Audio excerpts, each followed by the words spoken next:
Hello, everybody. Welcome to HBL. Today, we're going to look at the lesson on the development of the Korean War.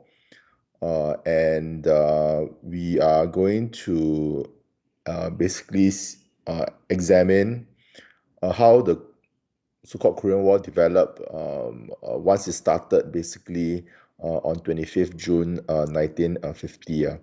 So you all can refer to your history textbook as well. You all can turn to page 85 and start reading from there as well if you want to know more details about how the Korean War actually developed. So just to recall, the Korean War started 25th June 1950 when North Korea invaded South Korea, where Kim basically tried to reunify Korea by force. And it was a full-scale military invasion by the North. And North Korea was able to start the war because of a large number of trained troops. And of course, they also had support from the Soviets, right? The Soviets provided them with military equipment. Now, of course, with the start of the war, basically the question now is how is the US going to respond to this invasion? And we're going to look at this so-called response. So Truman immediately sent advisors, supplies, and warships to the waters around Korea. And at the United Nations, the Security Council, President Truman put a tremendous amount of pressure to condemn the North Koreans' actions. And basically, obviously, they tried to ask the North Koreans to withdraw their troops, but North Korea did not listen to these so-called condemnations. Now, at the UN, just to give some brief context, the UN was formed in 1945 after World War II. And of course, the UN was supposed to replace the League of Nations, which in some sense had not succeeded in preventing conflict.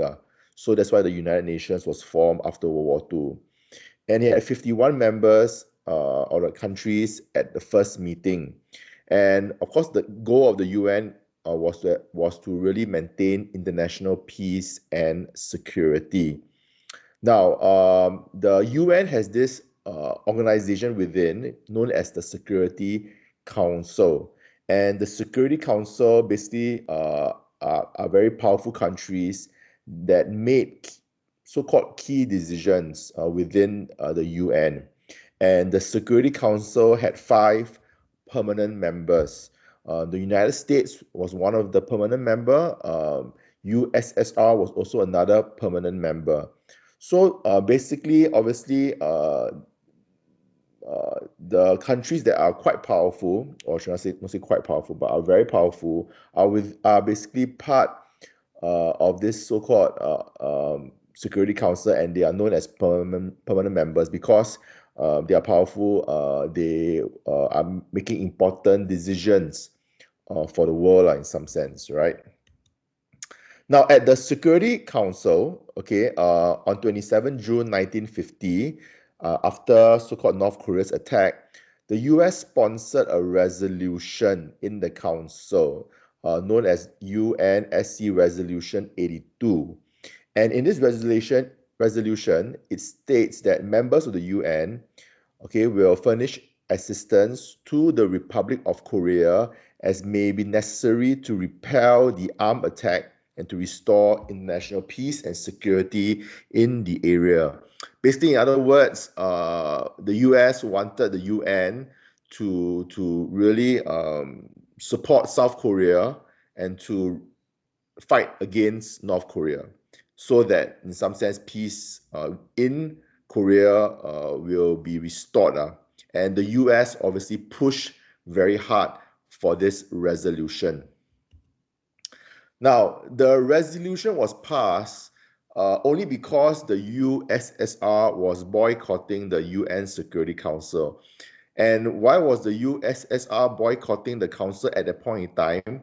The reason was because the USA refused to accept Communist China as a permanent member of the Council. So the USSR boycotted the Security Council. But by boycotting the Security Council, it actually allowed the US to be able to pass this resolution to, in some sense, fight against North Korea. And obviously, the US had to take this issue to the UN rather than to act on its own. And the reason why the US took the issue to the UN was because there will be greater legitimacy if it was an international response rather than just a US response. Now, 3 days after the UN resolution was passed, US troops in Japan were ordered into Korea. All right. Do take note that actually Truman enjoyed widespread support domestically. Majority of the Americans were supportive of Truman's action. And when we think about the so-called the contingent, and some people call it the US UN contingent, the reason is because a lot of troops actually came from the US. Okay, of course there are South Korean troops as well, but troops from 15 other countries actually was part of this contingent to fight the North Koreans. So included soldiers from Turkey, Philippines, India, and even Thailand. But essentially, it was an American operation because majority of the troops came from America. And the person placed in charge of this UN force was this general or American general, Douglas MacArthur. All right.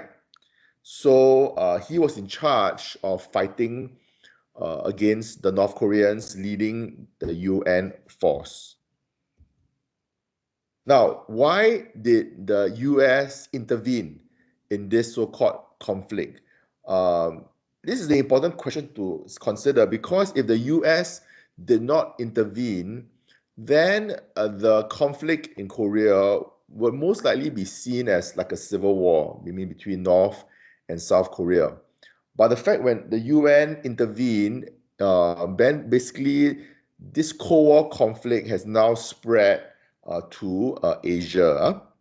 And so it's important for us to consider why the US decided to intervene. Why did the US decide to have a land war in Asia barely 5 years after the defeat of Nazi Germany and Japan? And there are a few reasons for this.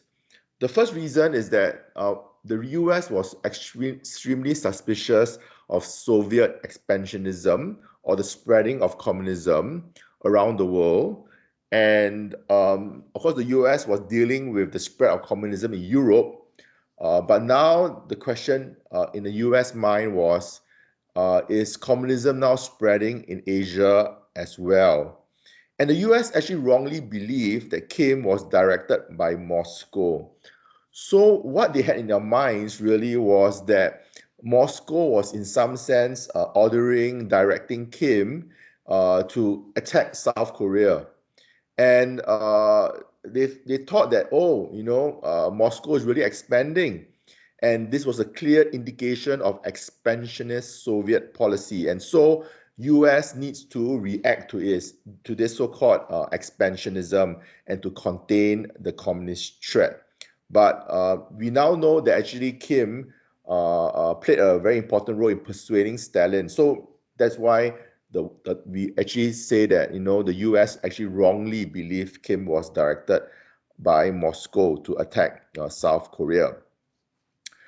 The perception really was that if the US did nothing in Korea, neighboring states will fall to Soviet communism.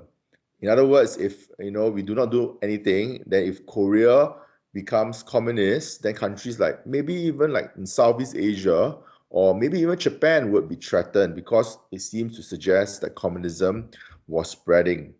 This is what Truman said. If we let Korea down, the Soviets will keep right on going and swallowing up one piece of Asia after another.